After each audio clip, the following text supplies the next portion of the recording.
नमस्कार। शुरुआत करते हैं बड़ी खबर के साथ जो गौतम बुद्ध नगर से है। पुलिसकर्मी को बंधक बनाया गया। यहां पर ड्यूटी पर तैनात ट्रैफिक पुलिसकर्मी को बंधक बना लिया गया।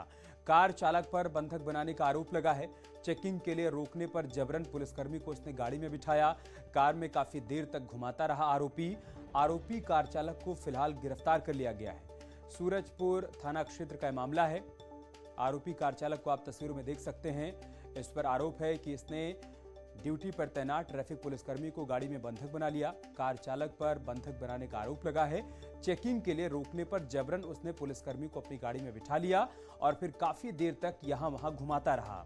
आरोपी कार चालक को गिरफ्तार किया गया है। उससे पूछताछ की जा रही है। और ये तस्वीरें जो आप देख रहे हैं ये ग्रेटर नोएडा के सूरजपुर थाना क्षेत्र की है। और देवरिया में हर्ष फायरिंग हुई है। विजयादशमी पर हर्ष फायरिंग का वीडियो वायरल हो रहा है। बीजेपी नेता पर हर्ष फायरिंग का आरोप लगा है। कार्यकर्ता भी हर्ष फायरिंग कर रहे हैं। लाइसेंसी बंदूक से 6 राउंड फायरिंग की गई है। हर्ष फायरिंग का वीडियो अब तेजी से वायरल हो रहा है। विजयादशमी के दिन का वीडियो बताया जा रहा है जब शस्त्र प्रदर्शन किया गया। बीजेपी नेता यहां पर हर्ष फायरिंग कर रहा है और उसके साथ बीजेपी कार्यकर्ता भी हर्ष फायरिंग करते हुए कैमरे में कैद हुआ।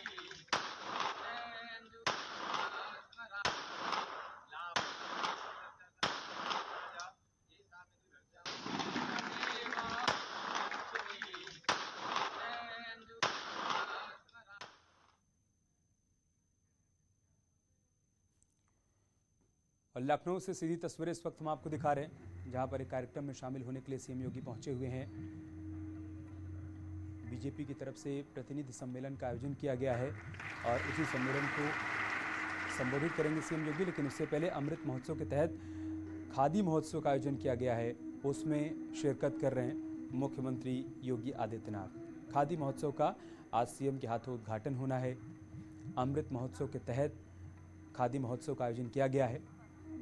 देश आज़ादी का अमृत महोत्सव मना रहा है। इसी कड़ी में देश के अलग अलग हिस्सों में तमाम कार्यक्रमों का आयोजन हो रहा है। राजधानी लखनऊ में खादी महोत्सव का आयोजन हुआ है जिसका उद्घाटन सीएम योगी करेंगे ताकि खादी को और अधिक बढ़ावा दिया जा सके।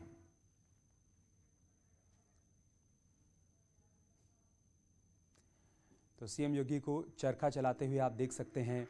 दरअसल एक संदेश देने की कोशिश की जा रही है कि देश में अधिक से अधिक खादी को अपनाया जाए। प्रधानमंत्री मोदी भी बार बार इस बात की अपील कर रहे हैं कि खादी को बढ़ावा दिया जाए, उसे अपनाया जाए। लिहाजा इसी कड़ी में ये बड़ा आयोजन किया गया है खादी महोत्सव का और यहाँ से भी यही संदेश देने की कोशिश की जा रही है देश और दुनिया में। और आज इस महोत्सव का उद्घाटन करने के लिए मुख्यमंत्री योगी आदित्यनाथ पहुंचे हुए। उनके साथ आप कैबिनेट मंत्री सिद्धार्थनाथ शुक्ला को भी देख सकते हैं। तो देश आज़ादी का अमृत महोत्सव मना रहा है और इसी कड़ी में देश के अलग अलग हिस्सों में तमाम कार्यक्रमों का आयोजन हो रहा है।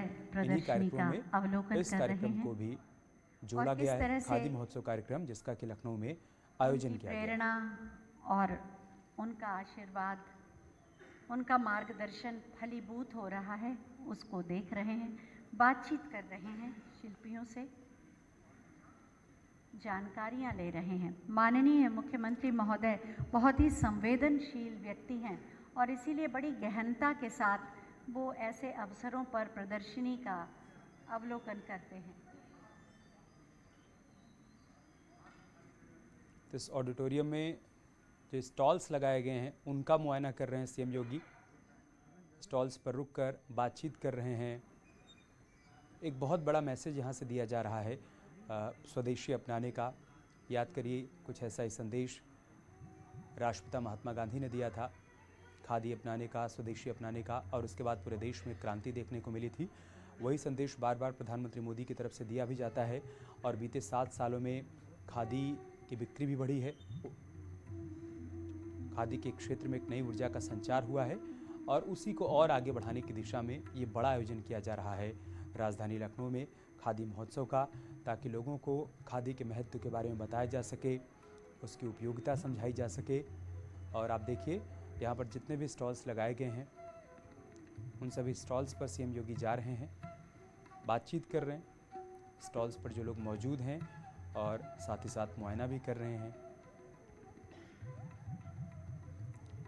और लखनऊ से हमारे सहयोगी अलाउद्दीन इस वक्त हमारे साथ जुड़ चुके हैं। अलाउद्दीन, बताइए इन तस्वीरों के बारे में और आयोजन के बारे में। देखिए, आज जो आयोजन पूरा चल रहा है, ये आज़ादी का अमृत महोत्सव के मौके पर एक खादी महोत्सव का आयोजन किया जा रहा है। फिलहाल मुख्यमंत्री यहाँ पर आ चुके हैं और प्रदर्शनी का अवलोकन कर रहे हैं। इससे पहले उन्होंने जो है फीता काट करके कार्यक्रम का उद्घाटन किया है और मुख्यमंत्री ने कुछ देर फिर जहाँ पर खादी बोर्ड की तरफ से चरखा रखा गया था, वो चरखा भी उन्होंने चलाया है। ये लखनऊ का इंदिरा गांधी प्रतिष्ठान है, वहाँ पर एक कार्यक्रम का पूरे आयोजन हो रहा है। फिलहाल पूरे प्रदेश से तमाम लोग जो लोग खादी का प्रोडक्शन करते हैं और तमाम तरह के कपड़े जो है बनाते हैं, तो उस प्रोडक्शन के काम का अवलोकन मुख्यमंत्री कर रहे हैं। इन तमाम अवलोकन के बाद प्रदर्शनी के वो सीधे मंच पर आएंगे और मंच पर फिर विधिवत कार्यक्रम शुरू होगा। इस कार्यक्रम के तहत तमाम जो लोग खादी के क्षेत्र में बेहतर काम भी जिन लोगों ने किया है, उनको भी सम्मानित किया जाएगा। और फिलहाल अभी भी जो इंदिरा गांधी प्रतिष्ठान के अहाते में जो पूरी प्रदर्शनी लगाई गई है, उसी का अवलोकन कर रहे हैं मुख्यमंत्री।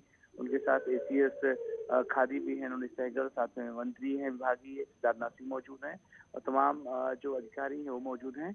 और अब से कुछ क्षणों के बाद ही मुख्यमंत्री मंच पर आएंगे, फिर विधिवत जो मंच का कार्यक्रम है वो शुरू होगा। अलाउद्दीन, खादी महोत्सव की थीम क्या रखी गई है और साथ ही खास क्या इस बार यहाँ पर देखने को मिल रहा है? जो खादी की थीम है वो संपूर्ण स्वदेशी का एक स्लग दिया गया है, एक नारा दिया गया है। पंचलाइन खादी डैश संपूर्ण स्वदेशी, यानी कि खादी क्योंकि होम प्रोडक्शन है देश का, तो ऐसे में जो स्लग लाइन है संपूर्ण स्वदेशी की है। और ये पूरा महोत्सव जो है आज उद्घाटन हो रहा है, इसके आने वाले दिनों में भी अभी ये महोत्सव इंदिरा गांधी प्रतिष्ठान में चलेगा। और खासतौर से सबसे खास बात है 30 अक्टूबर तक ये चलने वाले महोत्सव में पूरे प्रदेश के जितने भी खादी की प्रोडक्शन से जुड़े हुए जिन लोगों को सरकार प्रोत्साहन देती है, वो तमाम लोग भी यहाँ पर मौजूद हैं। साथ ही जो नई उम्र के लोग और खासकर महिला जो उद्यमी हैं, उनको भी सम्मानित किया जाएगा। महिला उद्यमियों को पर बहुत फोकस किया गया है उनको प्रमोट करने के लिए, क्योंकि सरकार ने उनको ऐड भी दिया है खादी का बेहतर काम करने के लिए।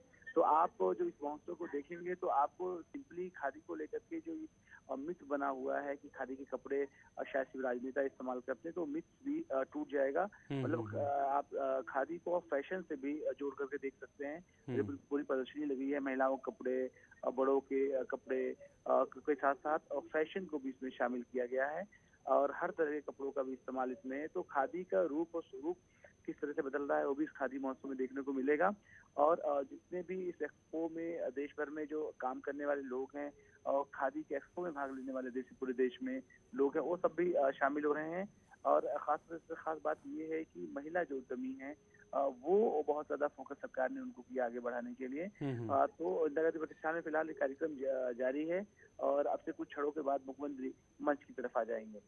अलाउद्दीन, ओडीओपी के तहत पहले ही बुनकरों को, खादी के क्षेत्र से जुड़े हुए लोगों को सरकार मंच दे चुकी है, लेकिन इस बड़े आयोजन के माध्यम से क्या उनको एक और मंच दिया गया है अपने हुनर का प्रदर्शन करने के लिए, अपने प्रोडक्ट को और अधिक बढ़ावा देने के लिए?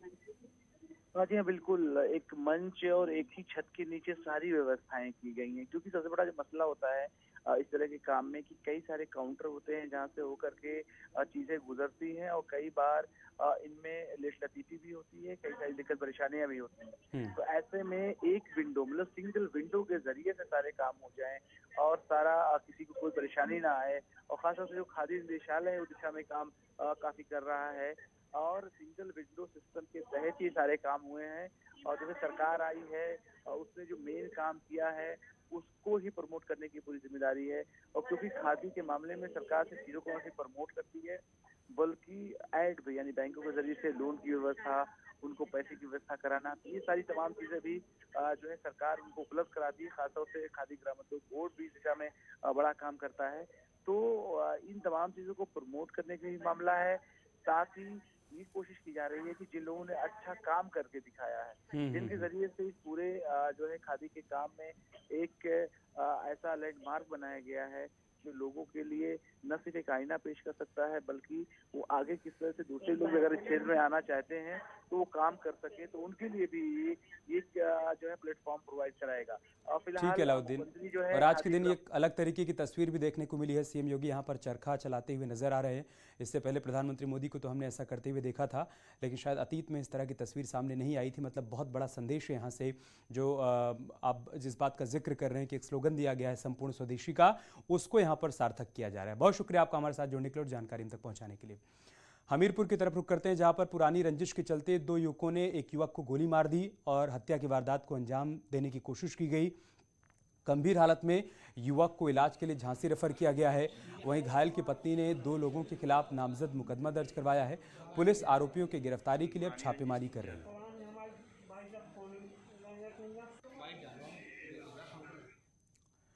जीएसवीएम मेडिकल कॉलेज के हैलेट अस्पताल में डॉक्टर्स और कर्मचारियों की संवेदनहीनता मरीज की जान पर भारी पड़ गई।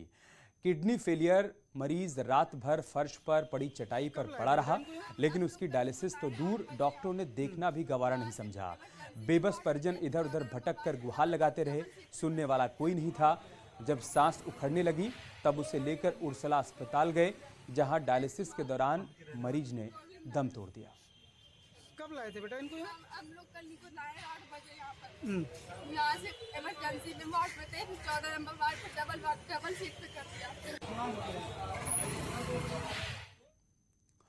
उत्तराखंड में पिछले 24 घंटे से लगातार बारिश का सिलसिला जारी है, जिसके चलते हल्द्वानी की गोला नदी उफान पर है। गौला की उफान के चलते नेशनल हाईवे पर बने पुल का एक हिस्सा ढह गया, जिससे आवाजाही भी बाधित हो गई है। वहीं चंपावत में ऑल वेदर सड़क को जोड़ने वाला निर्माणाधीन चलथी पुल भी बह गया है। हालात कैसे बने हुए हैं, इन 2 तस्वीरों के माध्यम से आप देख सकते हैं। चंपावत में किस कदर भयावह रूप देखने को मिला है गोला नदी का, और उसके चलते पुल का एक हिस्सा ढह गया है। और दूसरी तरफ ऑल वेदर रोड के तहत जो निर्माण कार्य चल रहे हैं, रोड भी यहाँ पर क्षतिग्रस्त हो गई है। इधर भारी बारिश के चलते बद्रीनाथ नेशनल हाईवे पर रामबगड़ नाले में एक कार पानी में बह गई, जिसे बॉर्डर रोड ऑर्गेनाइजेशन ने जेसीबी की मदद से रेस्क्यू किया। वहीं रामनगर में कोसी नदी में एक कार बह गई। बताया जा रहा है कि कार ढिकुली तक पहुंच गई, जहां पर बताया जा रहा है कि ये तस्वीरें किसी ने मोबाइल में कैद की हैं, जो इस वक्त वायरल हो रही हैं। तस्वीरें देखिए आप, ये कार बहती हुई यहाँ तक आ गई है। बद्रीनाथ हाईवे पर कार बही और उसके बाद ये जो आप तस्वीर देख पा रहे हैं, किसी ने अपने मोबाइल में इन तस्वीरों को रिकॉर्ड किया और दूसरी तरफ आप देखिए वो कार बहते बहते ठिकुली तक पहुंच गई।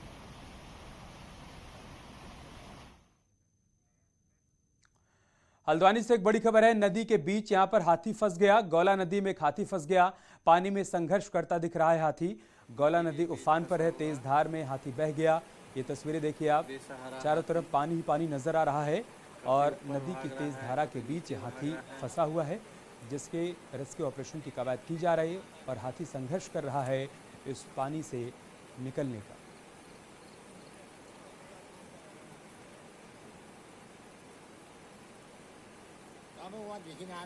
ये देखो, नैनीताल में बारिश से जनजीवन पूरी तरीके से प्रभावित हो गया है। तेज बारिश के चलते नैनी झील का जलस्तर अपने अब तक के रिकॉर्ड स्तर पर पहुंच चुका है। तो मॉल रोड, नैना देवी मंदिर समेत कई घरों में झील का पानी तल्लीताल क्षेत्र में घुस गया है। तेज बारिश के चलते स्थानीय लोग परेशान हैं। तो नैनीताल की गुफा महादेव कृष्णपुर में आपदा ने काफी नुकसान पहुंचाया है। वहीं डीएम आवास के पास भी मलबा आने से खतरा बना हुआ है। हालांकि गुफा महादेव के कुछ लोगों ने नैनीताल धर्मशाला में शरण ले रखी है।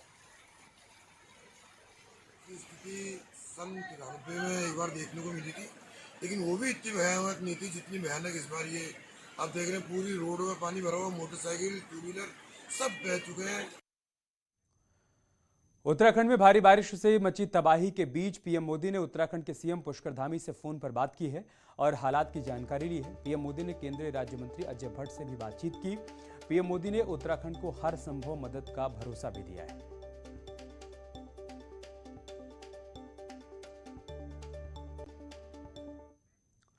वहीं उत्तराखंड में बारिश के हालात को देखते हुए सीएम धामी देहरादून के कंट्रोल रूम पहुंचे, जहां पर उन्होंने सभी जिलों में मौजूदा हालात का जायजा लिया। इस दौरान उन्होंने अधिकारियों से राहत बचाव कार्य में तेजी लाने के निर्देश भी दिए। देखिए, अभी बारिश काफ़ी तेज़ है और उसके कारण से काफ़ी नुकसान हुआ है। जगह जगह पर पुल टूट गए हैं, जगह जगह पर घर टूट गए हैं लोग विभिन्न विभिन्न स्थानों पर, सुरक्षित स्थानों पर भी उनको लाया जा रहा है। पानी बहुत जगह बारिश हुई है और लोग रास्तों में भी रुके हुए हैं, संपर्क कटे हैं।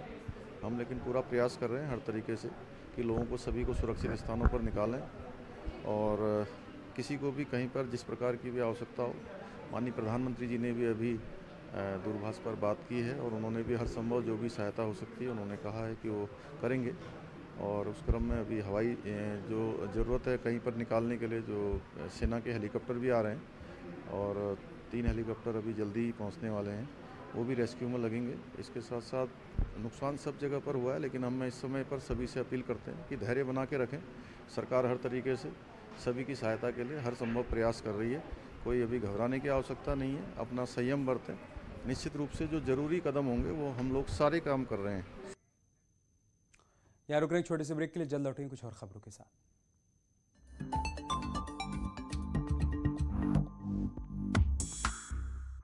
ने भतीजी के जन्म पर भोजपुरी में गाया सोहर। लोग बोले अब बेटी होने पर यही गाएंगे। वीडियो जमकर कर रहे हैं फैंस फॉलो। हेमा मालिनी के जन्मदिन पर मस्ती करते आए धर्मेंद्र। सोशल मीडिया पर जमकर हो रही हैं तस्वीरें वायरल। हेमा मालिनी ने अपने ट्विटर हैंडल पर जन्मदिन की तस्वीरें शेयर की।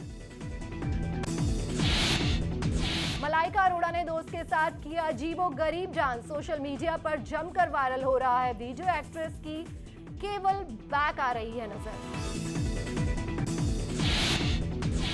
फिलहाल सॉन्ग्स फेम नुपुर सेनन का कीवे मुखड़े सॉन्ग पर स्टाइलिश अंदाज। सोशल मीडिया पर शेयर किया वीडियो। हार्दिक पांड्या बोले, धोनी मेरे भाई की तरह, हर मुश्किल घड़ी में मिलता है उनका साथ। T20 क्रिकेट में सबसे ज्यादा विकेट लेने वाले गेंदबाज बने शाकिब अल हसन। मलिंगा का रिकॉर्ड तोड़ा।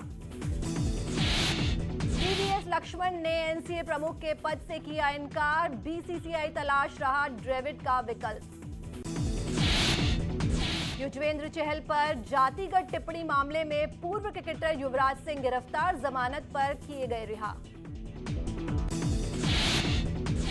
सेंसेक्स 61,765.59 अंक के नए रिकॉर्ड स्तर पर बंद, जबकि निफ्टी 18,477.05 अंक पर बंद। राजधानी दिल्ली में पेट्रोल 105.84 रुपए प्रति लीटर पर पहुंचा। डीजल 94.57 के करीब। सोना चांदी हुआ सस्ता। सोना 47,379 पर पहुंचा। चांदी 63,186 के करीब।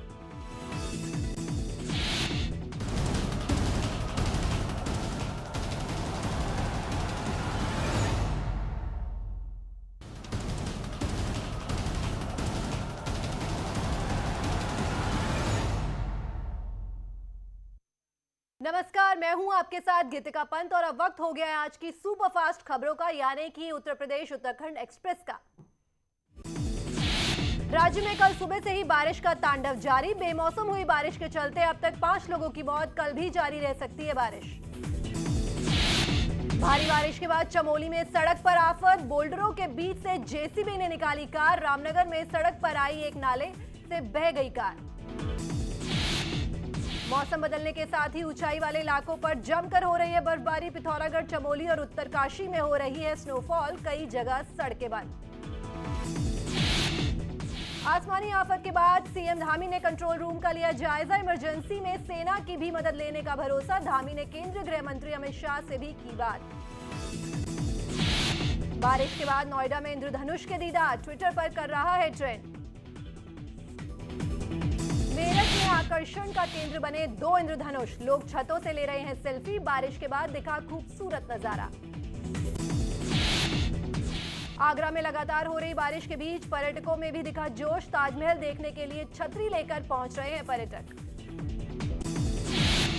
सहारनपुर में मां शाकुंभरी देवी मेला परिसर में अचानक तेज बहाव में फंसे श्रद्धालु। फायर ब्रिगेड कर्मियों ने सुरक्षित बाहर निकाला। इटावा में गरीबों को बांटे जाने वाले अंत्योदय योजना गेहूं सरकारी अधिकारियों और कर्मचारियों की लापरवाही के चलते भीगा। बस्ती में बारिश के चलते हादसा। मकान गिरने से पति पत्नी मलबे में दबे। पत्नी की मौत।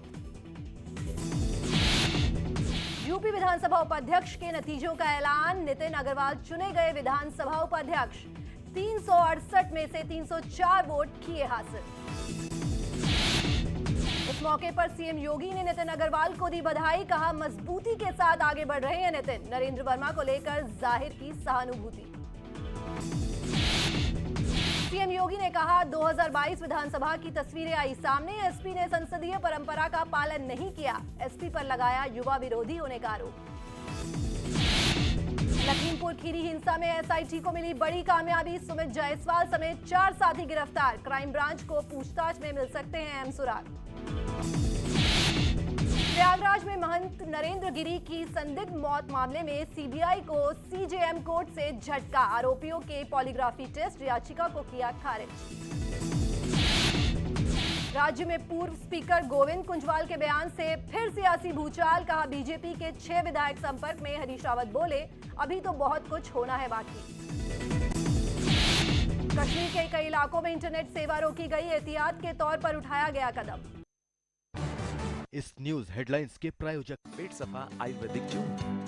पेट सफा, हर रोग दफा।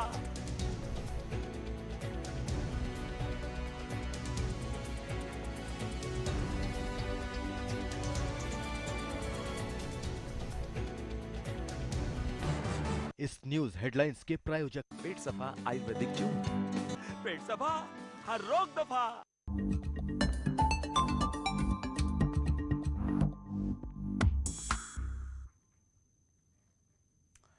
आजादी के अमृत महोत्सव के साथ ही देश में दूध क्रांति लाने वाला अमूल ब्रांड भी अपनी 75वीं सालगिरह का जश्न मना रहा है। इस मौके पर आइए आपको बताते हैं कि अमूल ने समय समय पर अपनी बात देश विदेश में कैसी पूरी कामयाबी के साथ पहुंचाई।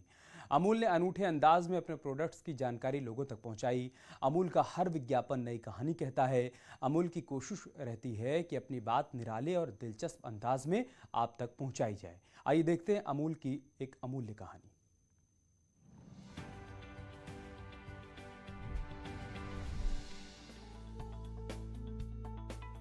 क्रिकेट के भगवान कहे जाने वाले सचिन तेंदुलकर के बल्ले ने दुनिया में धूम मचाई।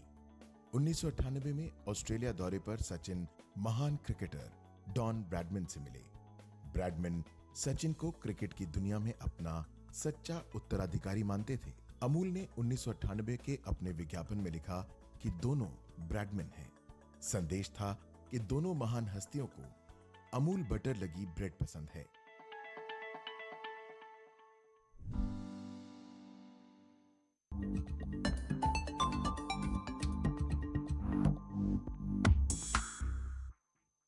रुपए का कटा चालान।